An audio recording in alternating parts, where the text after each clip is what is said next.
welcome to the channel. This week we're going to tour the Comic Fury Zine Volume 2, Number 2. This is the Campfire Stories zine that I've been talking about. I'm just going to open it up from the Comic Fury forum thread where it's been posted, but I will have it down in the description for you all to click on and check it out. If you would, we would super appreciate it that if you read it, you go ahead and share this link here so that we can spread the word and try to get these artists some more readers, bring people to the Comic Fury community, help bring awareness, because there's a lot of amazing artists on Comic Fury as well as other comic platforms. I belong to a couple different comic platforms, but Comic Fury is the community that I'm the most vocally active in. And I always like to promote it because there's a really cool group of people over there. So, you know, you can always highlight it and say open link, but I've also got it linked here, so let's just do it this way. Now, there are a couple ways that you can read the zine. 100%, you really should read it in 2-page spread because that's how the document is set up. This specific document can be printed. It can't be sold, but if people had the money or, you know, didn't mind, you know, eating the printing costs either off your own printer, because these are around 5.5 by 7.75. So if you wanted to print it off on your own printer and cut it down, you could do that, or you could even send it to the printers. The only thing, we don't allow people to make money off of these because we are unable to pay the artist. Everything is done volunteer. It's early, so I'm getting my coffee. You'll be hearing me drink my coffee through this coffee, sorry. Don't you stand behind that coffin. That's my best Al Pacino. I'm so sorry. I got a weird ass accent because I've been around a lot of people from all over the damn place. I'm so sorry. But yeah, you definitely should read this as a 2-page layout. But you could, if you wanted, just read it straight here from the Google Share link, or you could download it and read it either in Adobe Reader. I'm just going to click it here, and I'm going to show you how you can change the view. You select view, you can't see it because of how my screen is recorded, but select view, and then go down to page display, and enable scrolling. No, let's do show cover in 2 pages view. Let's make sure that that's how it's going to go.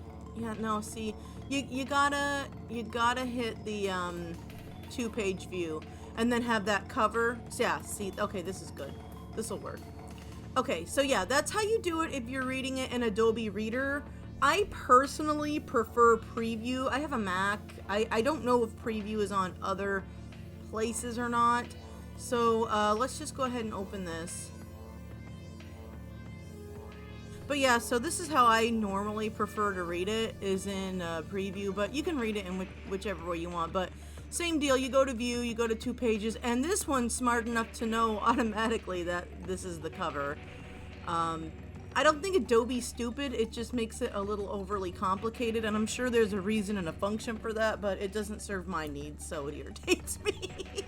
So this is our cover. I'm gonna do like a little tour this week, but I'm not gonna like spoil the whole zine because we really do want you to download it or at least read it online and share it with people.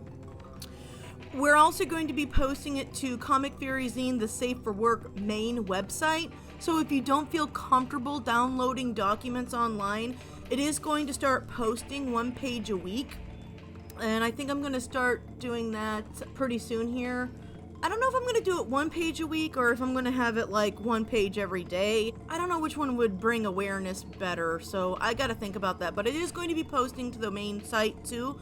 So if you don't feel comfortable downloading things, that's understandable. There's nothing wrong with this file, clearly, but if you don't like to do that, you can read it on Comic Fury too. So that'll be down in the description too, but it's also in this interactive document. But as I've said in other videos, this is an interactive document. So yeah, you can go down to the comic contributors.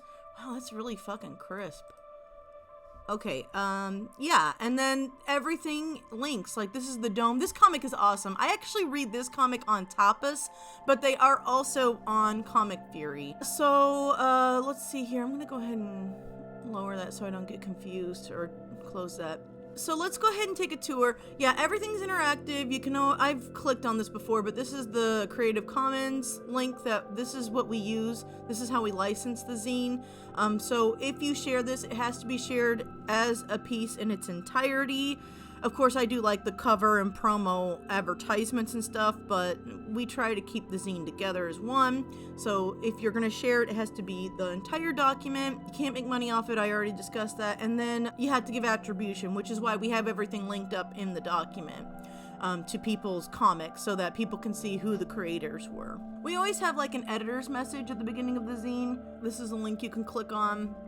Again, if you want to skip ahead to something, I actually use this myself quite often because when I'm working on the document. But so we have it divided up into two sections. We always divide the comics in the middle for like a tiny bit of a break, and we have the featured artist interview there. But the titles, I have them linked to the comics on Comic Fury, so it makes it real easy for people to get to one of the creators that they've been interested in. It makes it easy for them to get to the comics and read more of their art style. Princess Bunnies, the first comic. This thing is fucking gorgeous. Y'all, you need to read this zine because the work that people put into this, it's just awe-inspiring, just how beautiful and how creepy and how well thought and planned out. Clever. A couple of these are fairly clever in their jokes and their setup. It's a really great zine. It always is. Every time, people always have like the best comics that they send in. But just look at this artwork. These are independent artists, folks. I don't want to hear people shitting on independent artists. I know there was there was some Twitter drama a little while back of some guy he was trying to get a rise out of people, but bitching about the DC and Webtoons merger, bitching about it for, I feel, the wrong reasons, like acting like independent artists are just unprofessional. And now the article, I actually read it, it was a little condescending, but it wasn't nearly as, I think people took more offense than was probably intended. He did try to compliment some of the artists, but at any rate, this guy clearly doesn't know shit about webcomics, because there are some extremely professional, very clean, crisp art, people who are just independent artists. Now, I understand, there's a level of professionalism that people who are employed sometimes have to, show and demonstrate, but I mean, even if you look at something like, who is it? Was it that Rob Liefeld, the guy who had the really poor proportions and was tracing Sports Illustrated models? I can't remember who that was, but I mean that was a guy in the field of professionalism. So I see why people were offended by this guy kind of shitting on independent artists unintentionally, but at the same time, that's what this video is for, is to kind of demonstrate, as someone from the community who actually reads webcomics, there are fantastic webcomics out there with people who post regularly and are just as, if not more so, professional than people who are employed with a larger company like DC, like Marvel, even like Dark Horse. Not my free webcomic, Dark Horse, the comic label. Okay, I'm sorry, I've had this screen up for ever. You can read what's going on, but I don't want to spoil the end of anything, so I'm just gonna kind of scroll past the end, but look at these pages. So here's the next one. Again, look at this fucking art, you guys. And the stories, that we have to have them contained within around 2 to 5 pages. We've been a little more lenient just because it's nice to get some cover art in here to help separate that, and that's something I think we're going to try to introduce next year to the zine, to request that people have either a cover page to help separate the comics, or to include some kind of title page, like right here, Sharp Claw Presents. This is a clear delineation between the comics, So I think we're going to actually require people to have like a little title, maybe up here or something of that nature. This is Snarkclaw coming back. Snarkclaw used to be part of the team. She always puts a lot of effort and thought into her comics.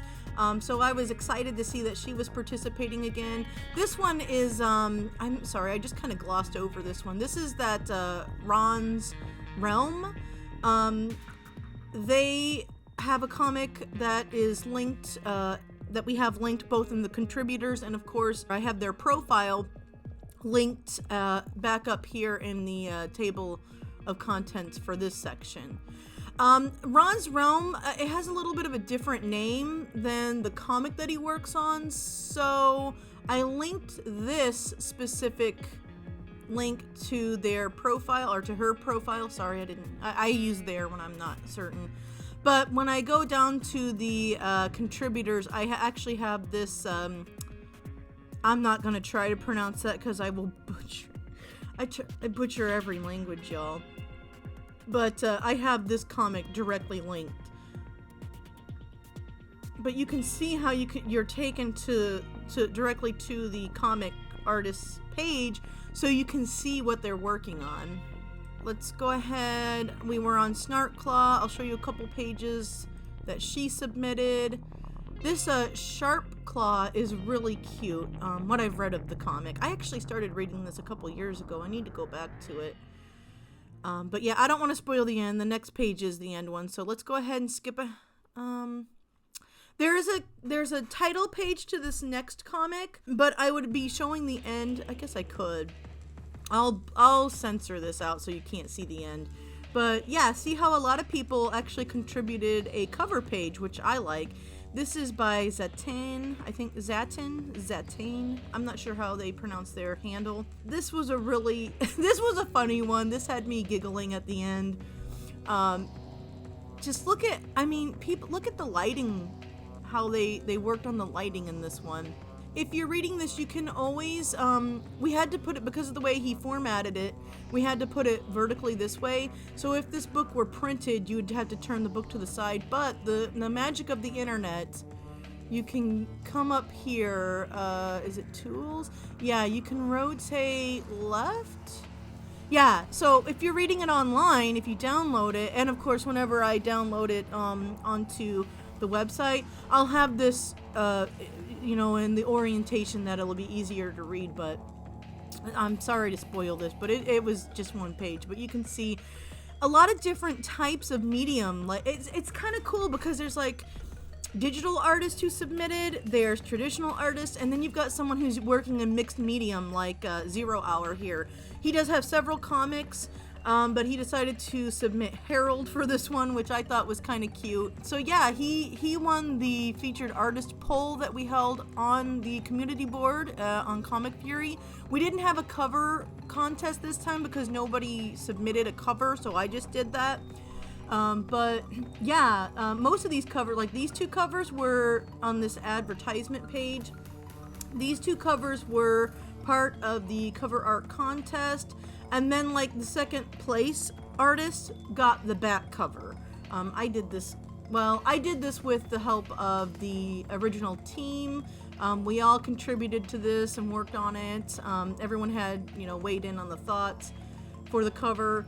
But yeah, so this talks a little bit. We didn't have anyone win the contest, so I just put a little advertisement for the Comic Fury Zine on here. We have back issues both on the main website. This is what I was telling y'all about. I need to update this site to make it better, and there's some things I want to add here, but yeah, we're going to be posting it here, so you can just click directly there. And then this isn't going to be posting on Comic Fury After Dark. This is only the Not Safe for Work content. But I do have an ad for the Safe for Work site, so I keep both sites updated. I'm going to go ahead and close that out. So we've got the featured artist interview, and you can click on all of these comics that he suggests, and then he talks. You can read this. I'm not going to read it aloud to you. But it's always interesting to get the different points of views of all the different writers, because some people on there are trying to build their portfolio and build their career, but other people, such as 0 Hour, they do this as a hobby. and it's a way for them to relax and be a part of the community. So you can read this if you like. We encourage you to, of course. And then we have our second set of comics. I have kind of a rough way of doing it. A lot of times I'll like try to keep the color ones together, or I'll try to keep a specific theme together like we did with the Not Safe for Work zines. So we have a little, blurb about what it is.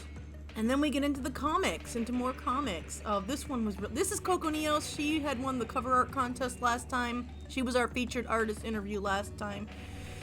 This was a really funny insert. I read Spindleweb anyway. I need to get back there. I need to catch up.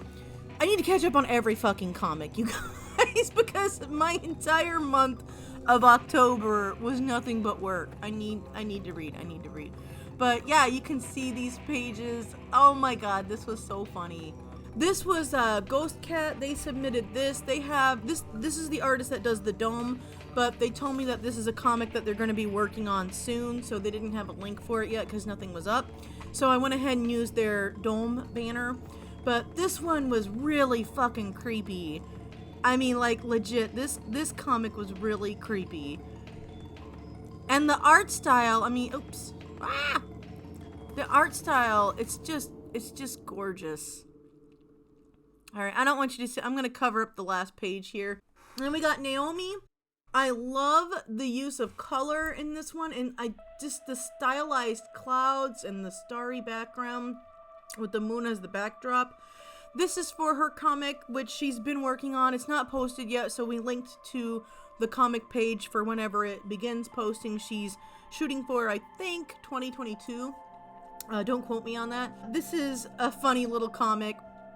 Also had me giggling, but I just loved how striking the colors were and how the variety of styles that we have in the zine. We always open this up to the entire community, but I mean, look at this shit. This is, she's in college right now. She, I believe, is getting an education in art, and you can see how she's employing not only her own skills that she's amassed prior to college, but also trying to apply things that she's probably already learned on her own through the internet.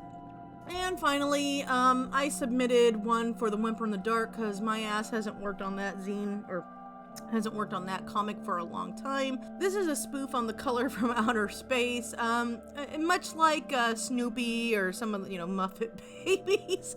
I just fucking talk about Muppet Babies. What the fuck's wrong with me? I don't like to show the humans' faces, so it's technically Brad and myself, but here's Jack and here's Julius, and they're at Arkham Forest. I'm not gonna show the end of that. So then we have like the comic contributors. This is just, oh shit, I don't have it. I'm out of order. Okay, well, whatever. It's supposed to be alphabetized, but I'm stupid. Don't mind me. What the fuck is wrong with me? You can click on the document and it will take you to their page. Here's Spindlewood. Yay! We have the collaborative image. We got quite a few characters here. We only do the collaborative image if we get a commitment of 5 or more characters, which we did, and we link the artist's comics on the next page. This is the gentleman who does Lectro and the Pine Hill Creature feature. This is Jeremy 7. He almost, this dude, he's in the community. He gets really psyched out for Halloween, so we were glad that he was able to contribute a character for the piece. And of course we've got Noble Genobi's come back to submit a character. I always love to see what she is going to submit. Her characters are fucking adorable. I love them. We've got Terrestrial here. We've got Shuck from Sharp Claw. Jack from Whimper in the Dark, and this fucking one blew me away. I thought this was a really cool design. This is from the Void Masquerade? Yeah, the Void Masquerade, which looks like a very interesting comic. I want to start reading that one. And then I decided to put Phantoma in here because the creator, Lee Lines, he was in the first zine, and he wanted to participate in the zine, but he wasn't able to create a character. So he gave me permission to use Phantoma in a crossover exchange that he'd done one year for me, for Dark Horse. So I went ahead and included her in the image. I wanted to have her riding the horse, like she's riding a horse in the image, I wanted to have her riding a horse in the background, but I just wasn't able to scrunch it all in. And then we always have all the links. We tell who the characters are, and you can click on it and go to the comics. Let's go to, who haven't I clicked yet? This one. Oh yeah, he's got all his Halloween stuff up. Oh yeah.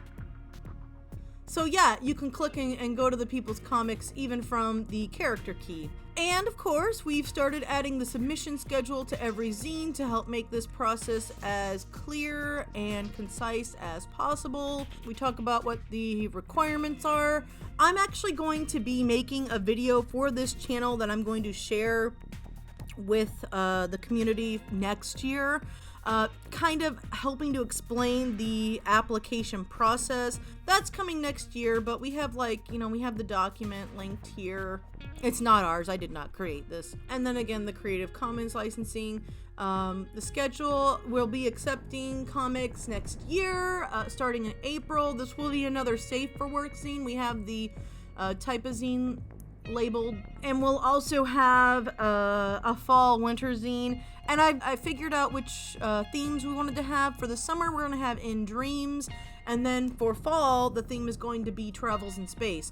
So the reason why we're posting this is because I've gotten a couple complaints that people don't have enough time to work on their applications. This is also a reason why I'm doing a video, because I think some people have misunderstood. The application does not have to be the finished product. All it has to be is thumbnails of what you intend to submit, so we can check through, make sure you've got an idea, make sure that there's nothing, like for the Safe for Work zine, nothing inappropriate, or for the Not Safe for Work zine, we don't allow hate speech or shit like that. So we like to, we accept pretty much anything, but there's just a couple standards that we do have that we check through to make sure that people applying have a plan, because a lot of times people will get super stoked and apply for something but not really have a plan to follow through on it. So the application process is really not that hard, and I think it's been a little confusing to people that you don't have to have the pages finished by April 22nd, the end of the application period. You just have to have like your plan into us and approved before April 22nd. So that's why I'm going to be doing a video on that. We're doing this so that people have plenty of time to come up with the plan, and this is a way to kind of help, because I understand that people have busy schedules. This entire zine is volunteer. So yeah, it's not like, I mean, we understand that people have lives, and this is not like the be all and end all of everything, but we're trying our best to make sure that things accommodate other people. And then we got the last page. We got the last page, which is just the back cover. So yeah, that's the Comic Fury Zine. I highly recommend that y'all check it out, download it, share the link. Support independent artists. The whole point of this zine is to bring awareness to the Comic Fury community so that we can bring new readers in to check out these comics and to potentially support independent artists. It's really important to support independent thought, things that aren't dictated by companies. It's really important to help stoke the dreams and goals of people who are striving to do something like this on their own, or even just to foster a community of hobbyists who just have a good time talking to people in the community. So the whole point of the Comic Fury Zine is to bring new readers to Comic Fury, and the only way we're going to be able to do that is through the help of networking and people sharing and people building the hype of this zine. So I'm really hoping that anyone watching this video will check this zine out.